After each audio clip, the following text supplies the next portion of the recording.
कडे जेव्हा आपण पोलीस स्टेशनला कोणी जातो किंवा काही गुन्ह्यामध्ये पोलीस त्या ठिकाणी भेट देत आहेत, तो जो इंटरॅक्शन आहे खूप फॉर्मल सारखा इंटरॅक्शन आहे आणि हा इंटरॅक्शन एक चांगल्या वातावरणात, एक चांगला माहोलमध्ये व्हावा. आपले जो यंग तरुण पिढी आहेत, मुले मुली आहेत, त्यांना पोलिसांबद्दल चे कामाबद्दल जागरूकता व्हावी, आपली देशाची सुरक्षेबद्दल त्यांना एक चांगला विश्वास व्हावा.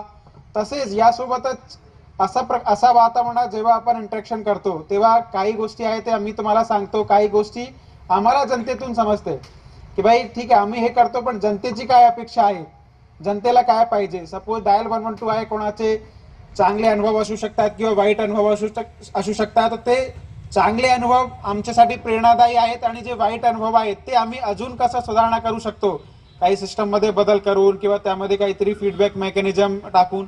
तसा बघितलं तर डायल 112 एक इलेक्ट्रॉनिकली पूर्ण मॉनिटर केली जाणारी एक प्रतिसाद यंत्रणा आहे. तुम्ही जेव्हा डायल 112 ला कॉल करताय तेव्हा त्याचा पूर्ण जो कॉल गेलेपर्यंतचे त्याला मदत मिळालेपर्यंत त्याचा पूर्ण इलेक्ट्रॉनिकली त्याचा डेटा सेव्ह केला जातो, कोणी गेला होता, कधी गेला होता आणि त्यांनी जाऊन काय केला. सोबतच आपले जे काही भरोसा सेल आहेत, बरेचसे कौटुंबिक वादामध्ये भरोसा सेलमध्ये आपले मुले मुली किंवा त्यांचे नातेवाईक अप्रोच करतात आणि बरेच प्रकरणामध्ये आपल्याला त्यांचे संसार टिकवण्यामध्ये यश येतो. अशा प्रकारे जेव्हा आपण असा वातावरणात इंटरॅक्शन करतो तो 100% त्याचा एक चांगला पोलीस आणि पब्लिक त्यामध्ये आपसी नाता निर्माण व्हायला खूप मदत होते असं मला वाटते. त्यासाठी आम्ही ह्या पोलीस रेजिंग डे वीक मध्ये असं वेगवेगळे प्रोग्राम घेतले. हे जे 3 प्रोग्राम सांगितले गेले हे आम्ही खूप मोठ्या स्तरावर किंवा आमचे इंटरव्हेन्शन किंवा एसपी ऑफिसचे इंटरव्हेन्शनने घेतले आणि त्यामध्ये आपले संबंधित कणकवली, कुडाल, सावंतवाडी त्यांनी चांगला प्रतिसाद दिला.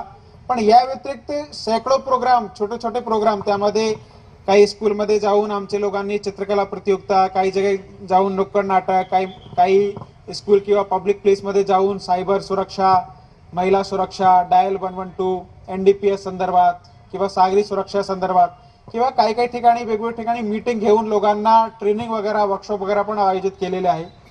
सांगण्याचा हेतू आहे की हा वीक आम्ही पूर्ण आमचे लोकांपर्यंत पोहोचण्यासाठी, त्यांचे जे काही पोलीस डिपार्टमेंटसाठी चांगले वाईट अनुभव आहेत ते ऐकून घेण्यासाठी आणि त्यामधून आपल्याला काही पुढे कसं आपण जाऊ शकतो त्याचा आम्ही नियोजित केला. प्रकारचा मोठ्या प्रमाणात विद्यार्थी आणि नागरिक वर्गांचा प्रतिसाद आपले स्वतःचे पोलीस दलाचे जे काही उपक्रम आहेत त्यासाठी मिळतो. मोठ्या प्रमाणात आपले विद्यार्थी वर्ग आहेत, ते आपले देशाचे भविष्य आहेत, ते जो सध्याची तरुण पिढी आहेत, जेव्हा ते त्यांचे शिक्षण पूर्ण करून कॉलेज शिक्षण पूर्ण करून ते आपले चांगल्या प्रकारे देशाची प्रगतीमध्ये योगदान करणार आहेत, त्या लोकांना आपले जे काही देशाची सुरक्षा व्यवस्था आहे आपण कसा सज्ज आहोत. आणि मी आपल्याला 100% सांगतो की सिंधुदुर्ग जिल्ह्यामध्ये आपली पोलीस यंत्रणा पूर्णपणे सक्षम आहेत कुठल्याही परिस्थितीला हँडल करायला. आपली महाराष्ट्र पोलीस सक्षम आहेत कुठल्याही परिस्थितीला हँडल करायला.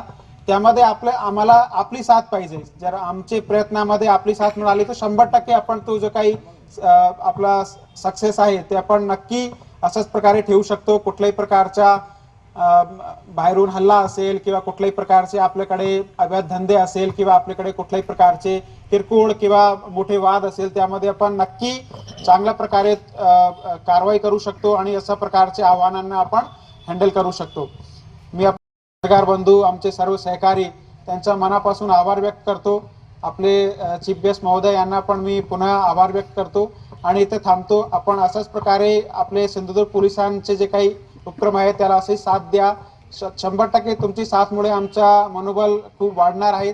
Thank you very much. जय हिंद, जय महाराष्ट्र.